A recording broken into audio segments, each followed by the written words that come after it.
Welcome, brave soul, to the shadows where fear lives and breathes. Here in the quiet corners of the mind, ordinary terrors awaken, phobias that coil around your thoughts, tightening with every heartbeat. You cannot look away. You cannot escape. This is Phobia of Fear.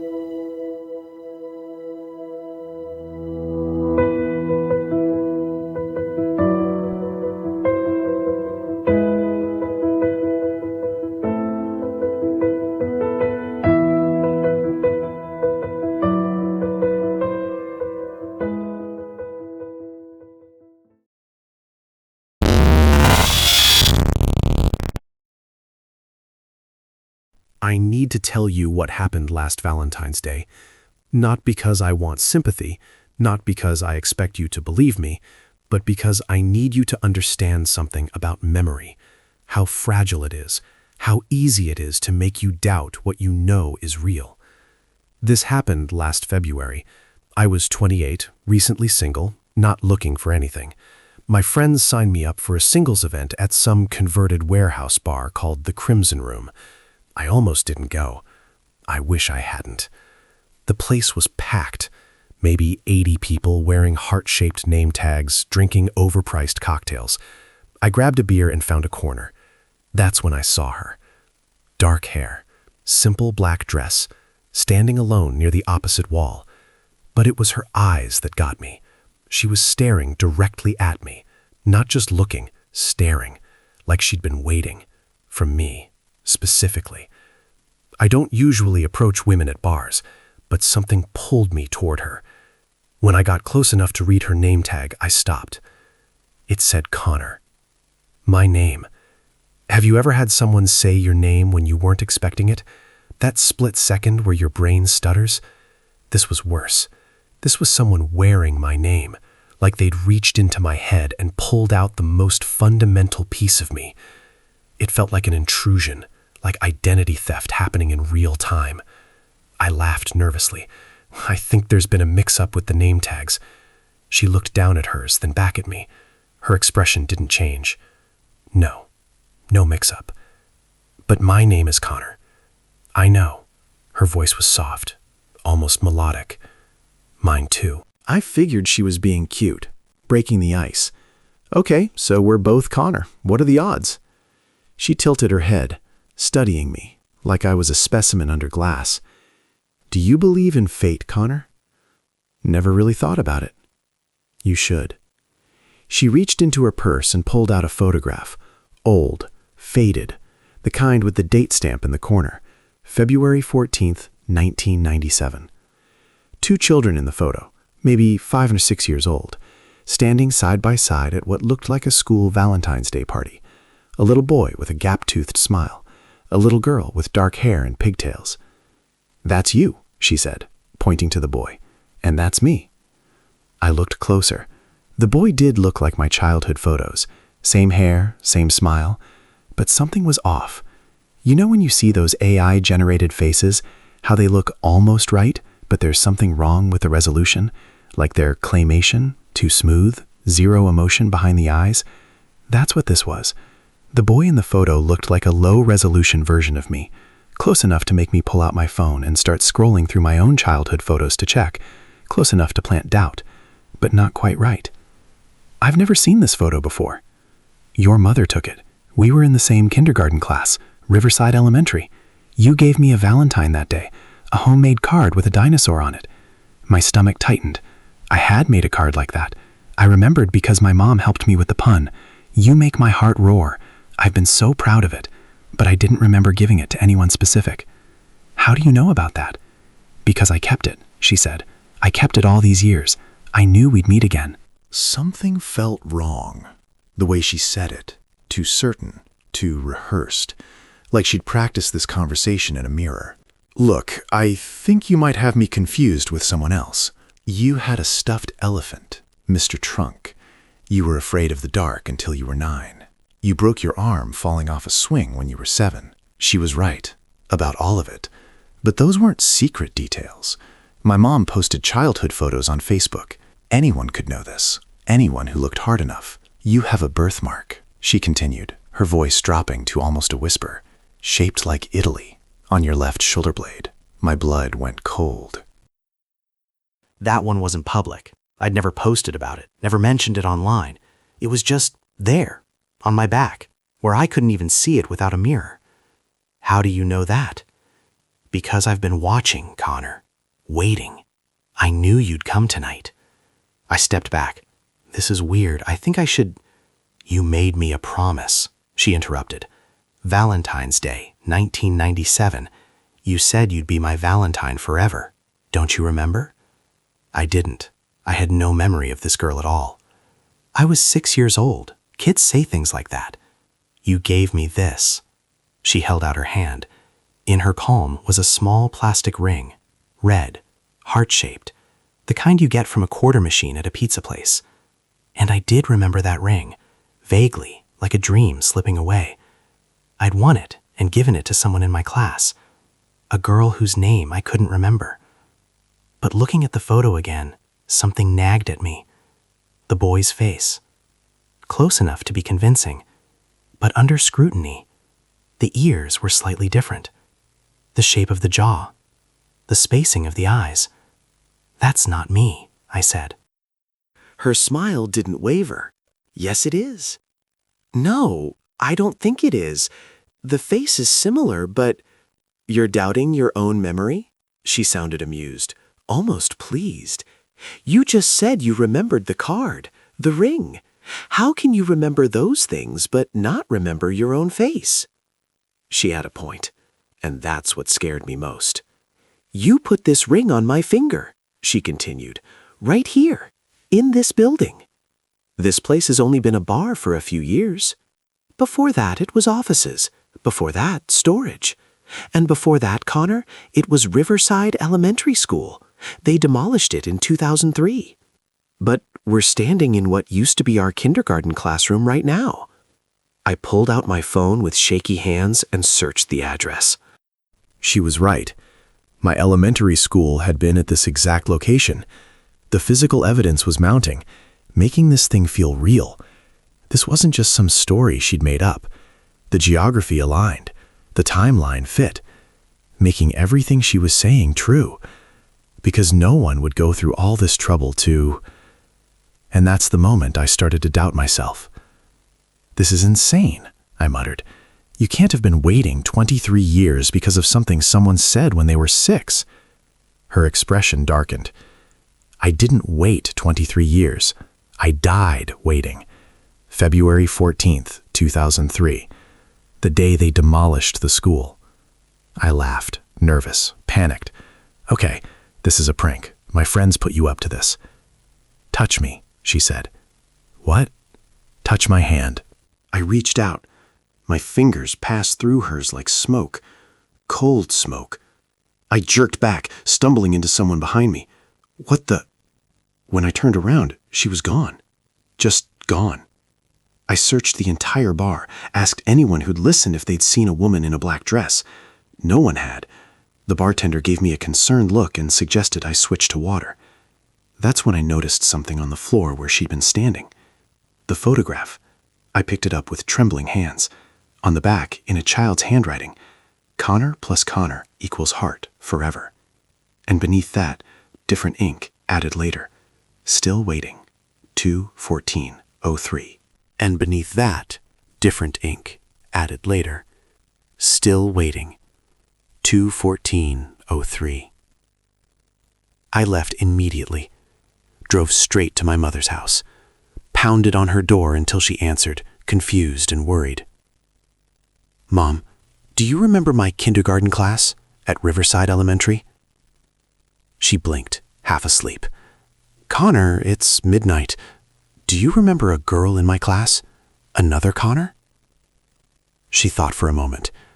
There was a girl. Yes, Connor Mills. Quiet little thing. Very shy. Why are you asking? What happened to her? I don't know. We moved to the other side of town in 2nd grade. You lost touch with most of your school friends. Why? I showed her the photograph. Her face went pale. I took this, she whispered. The Valentine's party. You were so sweet to that little girl. She didn't have many friends. You made sure to give her a Valentine. Mom, what happened to her? I don't know. After we moved, you made new friends. I left there trying to convince myself the encounter at the Crimson Room was a hallucination, stress, maybe something slipped into my drink. But I couldn't explain the photograph. It was real, sitting on my desk, the date stamp clear, February 14th, 1997. Then I started digging deeper, reading online forums, plowing through Reddit threads. Keywords like Valentine's Day, ghost, childhood promise, woman with photo. And I found them. Stories going back years, different men, different cities, different names. But the same woman, same dark hair, same intense eyes, same story. She showed me a photo from 1997. Said we went to school together at Lincoln Elementary. But when I checked with my mom, I never went to a school called Lincoln. The school she named didn't exist. She knew things about me. Personal things, childhood memories. But the photo she showed me? I had my mom look at it. She said that wasn't me. It looked like me, but something was off. The eyes were wrong. She said her name was Sarah. Then later in the conversation, she said it was Emily. When I called her on it, she got confused, like she'd forgotten which name she was using. Then she said it was Kyle, my name. She kept changing it to match whatever would work. She's looking for someone, glad it wasn't me. The account was deleted the next day. I kept reading. More stories, more men, same pattern. She targeted lonely men at Valentine's events, showed them photos that looked almost right but weren't quite, planted memories, made them doubt themselves. She wasn't just a ghost with a grudge. She was an emotional parasite, a shapeshifter, changing her name, changing her story, changing the photo just enough to make it believable. Why? I didn't know, but I was starting to understand. She died waiting for someone, a boy who gave her a Valentine, a boy who made a promise and broke it. Was that boy me? It could have been anyone, so she made it everyone. Every lonely man who looked even slightly like that boy became him in her mind. She convinced herself, then convinced them. And once you believed, once you accepted even a small part of her story, she had you. I had serious issues dating after that.